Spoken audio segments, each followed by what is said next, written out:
تعيش في ألمانيا، عندك سيارة، عندك أطفال، هذا الفيديو مخصص لك. قانون المرور الألماني صار فيه تغيير مهم ومهم جدا.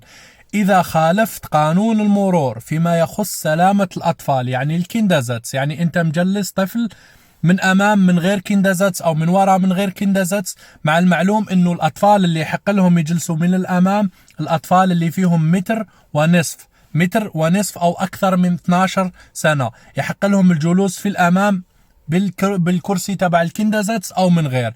أما غير هيك كله لازم يجلس ورا بالكيندازاتس. إذا خالفت هذا القانون راح تجيك مخالفة مرور وراح يتصلوا باليوغنت أمت. هذا هو الجديد في قانون المرور في ألمانيا، دخلوا اليوغنت أمت في اللعب، وانتم تعرفوا شو معناها اليوغنت أمت راح ياخذون منكم الأطفال. يعني حذاري وحذاري، وإذا تعرف شخص عنده أولاد في ألمانيا وعنده سيارة ارسل له هذا